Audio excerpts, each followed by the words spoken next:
I've got 5 ways to help you overcome overwhelm so that you can get more done and live a life that you love. My name is Sarah Mueller, and I am a success coach, and I specialize in executive performance, conscious parenting, and relationships. Right here on my YouTube channel, we are all about helping you create a purposeful, balanced, driven life that you love. So be sure to subscribe to our channel so that you're notified when new episodes drop every single week. Okay, so let's talk about why overcoming overwhelm is so important. It makes us feel stressed. It makes us freeze when we see everything that's in front of us, so we actually are not productive. We don't get as much done, and it just doesn't feel good. So a lot of people think that they wouldn't be as overwhelmed if they had more hours in the day, or they had less responsibilities, or they had more help from their team or around the house. But this isn't true, because the truth is that if you are overwhelmed, it is your way of being. It is a state that you have created by your habits and your thinking. And so I'm going to share with you some different ways that we can transform your overwhelm into a feel-good productivity. So let's jump into those. The first thing that I want you to understand is that if you're overwhelmed, it's because your mind is living in the future rather than the present moment. And so as a mindful executive, as someone who is achieving and desiring high performance in your life, you need to own mindfulness, which brings you back to the present moment. There's no work that we can do in the future when right here is the present. So when you start to feel that overwhelm, I want you to think about what's the one thing that you can do right now so that you can move whatever is overwhelming you forward. And just focus on that one thing and take the next step. Because with action, with every step, there will become more and more clarity, and that overwhelm will fall away. So I want to tie this into the feeling of worry, because worry is very similar to overwhelm, and worry often gets a bad rap. But worry is actually something that is very beneficial for us. Let's use the example of going for a car ride. So if I'm going to go in my car and I'm worried that I'm going to get in a car accident, well, then I am going to take the action in the present moment, which is of buckling my seatbelt in to protect myself. That is really all I can do in the present moment. And so that worry has served me by protecting me with the seatbelt. If, however, I stay in that future state of fear or anxiety about the car accident and I'm driving down the road, I've got my seatbelt on, but I'm worried that I might get in a car accident, that is actually going to likely contribute to a car accident versus protect you from a car accident. So remember that living in that future state only serves you when you are thinking about what you can do in the present to support you, to support your long-term success. Okay, so let's talk about then how to really know what to do in the present moment. So when you're feeling overwhelmed, I want you to get everything that is overwhelming you down on paper. So whether this is your work responsibilities, or maybe you just have a bunch of ideas on how to move your business forward and you're not sure which is the direct or the best way forward. Start thinking on paper. Get all of your information on paper, because once it's there, it just feels good to get it off of your chest or off of your shoulders. It's actually on a physical place. And then you can see in order to start planning.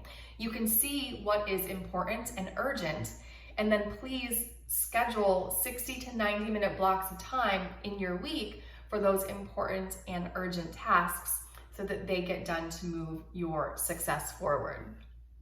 The third step that I want you to understand in order to overcome overwhelm is to stop overcommitting yourself. Most of the women that I work with are overcommitted. We get pressure from others, pressure from work, pressure from our friends and our family, and even society as to what they want from us and for our life versus what we want. And so I want you to get into the habit of saying no so that you're not overcommitting. Say no to the bake sale, no to the PTA meeting, no to your church board, no to having a cup of coffee with the person that you don't really like, okay?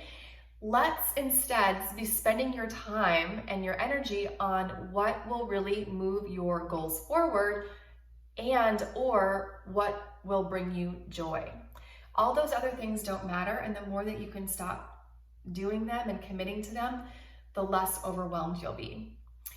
The other thing that I want you to do is be very mindful about the way that you commit to work projects or deadlines.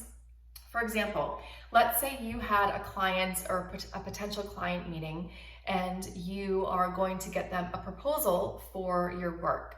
Well, if you think you can get them the work proposal the next day, don't tell them, well, I'm gonna get this to you by the end of the day today, because you're trying to make yourself look good and you wanna create this deadline that you're now gonna have to beat for yourself. Instead, say, I will get this proposal to you in 2 days.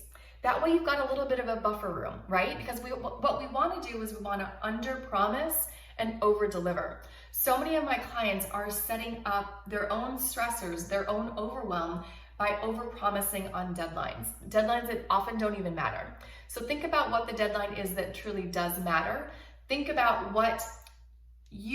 how much it'll take for you to get the work complete, and then give a little buffer room so that you can then wow them by getting it to them earlier. Or if something comes up for you, you aren't overwhelmed trying to beat this deadline that you gave yourself.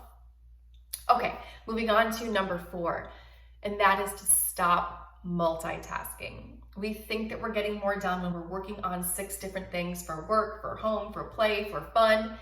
But really what it is it's frying our brain. Our brain can only focus on one mental activity at a time. And so research has shown that when you're actually multitasking and jumping from project to project, it's like it actually lowers your IQ more than if you were to smoke marijuana. And I know that none of us are smoking marijuana and going to work when we're looking to achieve high performance and live a life that we love, okay? So stop with the multitasking, focus on the one thing in front of you that's in your present moment. Stop checking email every 3 minutes. It's very unproductive, and instead work on what you need to work on. Stop checking the social media, work on what you need to work on. The more that you're checking in with your email and your social media, you're creating this like heightened sense of stress and frenetic energy that adds to those feelings of overwhelm. I had gotten into the habit of checking my email when I was going to pick up my boys from school or their soccer practices. And when I'm driving in my car and looking at my email at a stop sign, there's nothing that I can do about that email. And so it's working in the back of my head, but I can't address it in the present moment. So it is pulling my focus in many different directions and adding to overwhelm. So again, just focus on what's in front of you, what you have control of in the present. And then number 5, make sure that you are listening to the underlying feeling behind overwhelm.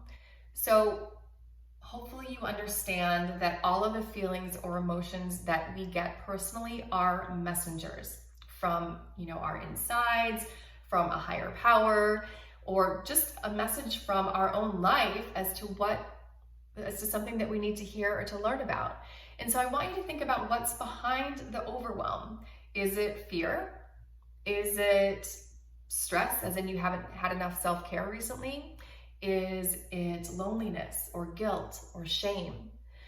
We need to understand what is the feeling underneath the overwhelm so that we can listen to its message for us and address that. So if you're not able to connect into what that underlying message might be, I encourage you just to get out your journal and write at the top of your journal, overwhelm, what message do you have for me? Or overwhelm, why are you showing up right now? And then just do some free flow journaling to see what comes up, to see what is that underlying issue that you need to get at. Sometimes that underlying issue might be that you need to accept the help that your boss offered you, even though you don't want to. Or maybe it's the fact that you need to make the work that you're doing in your home more visible to your partner so that you can get more support. Or like I said earlier, maybe it means that it's time for some self-care because your cup's empty, all right? So find out what that underlying feeling is that's leading to the overwhelm that we're experiencing on the outside. All right, my friends, that is what I have for you today. Please drop any questions that you have below. Please share your comments. If this was valuable for you, I will read each and every one of them. And also subscribe. We've got more great videos coming up for you every single week, so click the bell to subscribe. If you're wanting to go deeper on this, I invite you to check out a free webinar training that I have on my website on balance and success. So 5 simple steps towards creating balance and success in your parenting, your relationships, and your career. You can find that on my website at www.joydiscovered.com/balance training. Again, joydiscovered.com/balance training. I'll drop that in the description below for you to check out, and we'll see you next time.